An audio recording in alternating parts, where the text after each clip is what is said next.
Hey everyone, I'm going to be completely honest with you. This video does have some pressure on it to deliver. In this video, we're going to be checking out and testing a piece of nerfing equipment that has some pretty bold claims on it. We're going to be taking a look at this, a metal flywheel cage with special flywheels made by Dr. Sneakus from the blasted.de forums. Before we dive into all the sciencey, researchy, testy stuff, let's take a look at the flywheel cage itself, its designs, and the claims put on it. There is no doubt and no argument that this thing is gorgeous.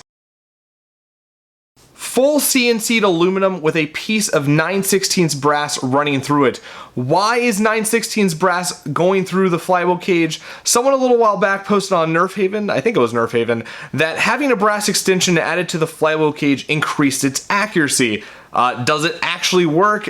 I am not entirely sure. If that wasn't enough for you, the slots that hold the motors are actually tilted. They are tilted, and this is said to put a spin on the dart to increase the accuracy. And there are a lot of accuracy increase claims on this thing that we're gonna have to see if they are true. And to go along with this really awesome and beautiful flywheel cage, we have some special flywheels. The flywheels have a concave groove that is said to grip the dart better and allow for better performance by increasing the amount of friction from the flywheels to the dart. But because the friction is spread across the dart in that groove, something like 75% contact, it won't burn the dart, which is pretty good if you want to reuse your darts later. They won't have as much dart burn to them, so they're going to stay more accurate for longer. And lastly, because of the combination of aluminum flywheel cage and special flywheels, the whole setup is supposed to be quieter. Like I said in the beginning, this thing has a lot of claims to it, especially when it comes to accuracy, so we're going to have to find a way to test it, and hopefully I can do it some justice. But now that I've gone over the design and the claims of the flywheel cage and the flywheels, let's go over installing the motors. Installing the motors is extremely simple and a much easier time than trimming everything down and trying to squeeze the motors into the stock flywheel cage. All it takes is some small screws and a Phillips head screwdriver. This was a very pleasant experience and a great addition to the cage. Before I add the flywheels, I've been asked to weigh them and compare them to the weight of stock Rapidstrike flywheels. Basically, the heavier the flywheels, the more the motor has to work to spin them. Seeing how the flywheels are made of a special plastic, there's only a bit more weight to them than stock flywheels. Only a 2.155 gram difference between the two. This is 0.345 grams less than the weight of a penny, so not much difference at all. While the flywheel cage will work in a Strife, I've gone with a Rapidstrike for all of the testing. I decided that using a Strife for single shots would just be way too much time going back and forth, unscrewing and rescrewing things, and you can do single shots in a Rapidstrike if you have the finger control. So what have I done to this Rapidstrike? I have put a Blastersmiths UK electrical kit, the one with the nice 3D printed platform and the 3 switches, as well as 18 gauge silicone wiring all throughout. And up at the front we have an XT60 connector for the lipos, and on the side I've added an XT60 connector for the flywheel cages. This just makes it easier for switching out the flywheel cages and leaves everything untouched inside, so I don't have to resolder and desolder and all that stuff. Just makes it super simple. Unscrew a few screws, unhook that, and then put the new flywheel cages in, and I'm done. Originally I was going to do both 180s and Falcon motors for the testing, but I came to the conclusion that this video is more of a, does the product actually do what it says, instead of which motors do better and which motors do what. And honestly, I don't have the time nor the budget to get that many darts for testing, so we're just gonna stick with 180s. So there's 180s in the Dr. Sneakus flywheel cage and the stock flywheel cage, and in the back for the pusher is just a simple Ranson motor, nothing too special because the push motor just pushes the darts in. So we're going to be using just 180s for the testing, but I am going to be running them on both a 2S and 3S lipo to see if upping the power going to the motors does anything weird with the flywheel cages, and to see if the new flywheel cage has some sort of plateau with its performance boost. Lastly, I shot 10 18-round magazines through each of the flywheel sets to get some dart residue on the wheels, and this just keeps the FPS readings in the chronograph from fluctuating all over the place because it gives the darts a little bit more to grip onto than just a really smooth plastic surface. And I'll just let you know that all the Elite darts shot in this video are fresh right out of the box, brand new Elite darts. Don't really feel like I should have to say that, but just in case you were wondering. So yeah, let's get started on the testing. The first thing I was going to do was I was going to try and put the new flywheels into a stock Rapidstrike cage. However, it doesn't really work. While getting the new flywheels in was as simple as increasing the size of the hole for the nubs to poke through, the new flywheels will not work. The darts do not get any grip due to the concave groove, and there's almost no contact, except when I pushed the dart in and it ran along the outer edge of the flywheel. With some calipers, I found the stock flywheels to have a gap of around 10.21 millimeters compared to the 14.18 on the new ones. This is all due to the groove. In order for the grooved flywheels to work in the stock cage, they would have to be made bigger, but that would lead to the flywheels contacting the sides of the cage. These wheels are not compatible, which is a bit of a bummer. With that out of the way, let's get to chronographing.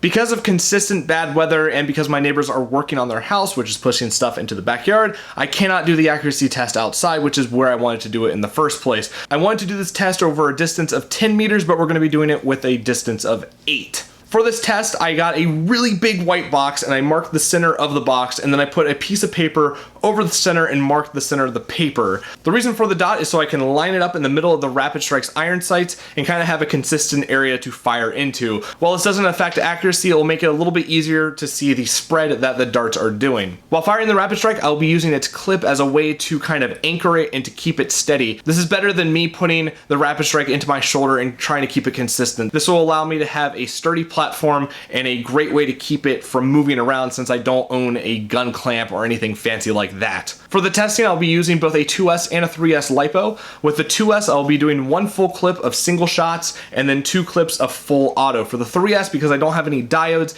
in my Rapidstrike, it'll be just 2 clips of full auto at the box. Let's see if these accuracy claims are actually true.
The next test was actually a request, and that was, will it shoot bad quality darts? So I took some darts from the accuracy testing and I mushed them up as best as I could. I bent the darts in half, I stepped on them, I rolled them in between my hands, and this is the result.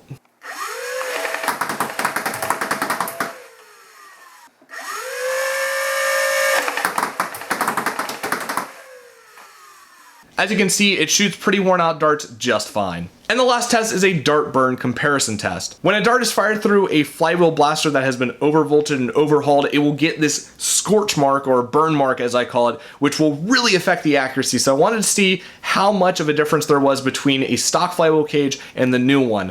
I put a mark on the back of the dart so I can keep the rotation of the dart consistent, and I shot through the Rapidstrike 10 times in both flywheel cages. Here's the results. Because the Dr. Sneakus flywheel cage makes more contact with the dart than the standard flywheel cage does, you can see a wider burn area. However, because the surface is spread out, there's less burn area in more area. With the standard flywheels, you can see a heavier burn mark in a smaller area, which is what causes the darts to become less accurate after being shot through a flywheel blaster. My guess on this is that because the area is more spread out and less intense than with the standard flywheel cage, the darts shot through the Dr. Sneakus kit will fly better overall. I have not officially tested this, so it's just a thought. So after shooting my Rapidstrike a ton, picking up a lot of darts, and talking into a camera a bunch for a few days, does the Dr. Sneakus flywheel cage and flywheel set actually do what it claims it's going to do?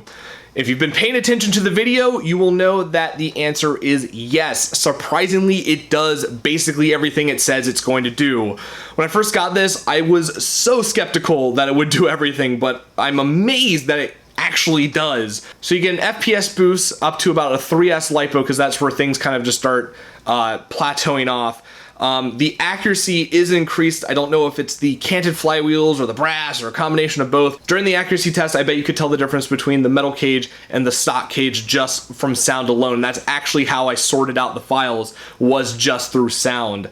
So that's really cool. And I found out that the flywheel cage acts as a heat sink for the motors. When I was taking it out to swap them, this would be rather warm, so I guess it acts as a heat sink. And lastly, it does seem to put less wear and tear on your darts. So amazingly, it does what it says it's going to do. At around 70 euros, which is what I've seen this listed as, what is the target market for this flywheel cage? This isn't for your normal I like flywheels guy. This is for the flywheel enthusiast, the guy who wants to get the best of the best for their flywheel blaster. And this really does kind of push your flywheel blaster up a bit. It's a shame that it's going to be inside a blaster where you can't really see it, because it is such a beautiful piece of nerfing equipment. Like, it's just so gorgeous to look at. I'm sad that it's going to be inside this dark shell where no one's really going to get to check it out. I want to find a way to make it so you can see it, so I'm going to try to. And I'm going to try and find a blaster that is worthy of having this in. But for now, I'm going to keep it on my desk by my computer so I can just look at it, because it is so gorgeous. So that is it. After all this testing, after all this stuff, this does what it says it's going to do, and I was so skeptical of it in the beginning. I'm shocked that it actually does everything. So there you go. That is the Dr. Sneakus flywheel cage and flywheel set. I will have information on where you can get this from when I get that information. But for now, thank you to Dr. Sneakus and his friend Spleen from the blasted.de forums for letting me try this out and test it. This is an amazing piece of nerfing equipment, and I am honored to have my own that is engraved. And if we ever meet in person, I am buying you a beer. Anyways, I hope you enjoyed this video. I hope you think this thing is as awesome as I think it is. And as always, have a great day wherever you are.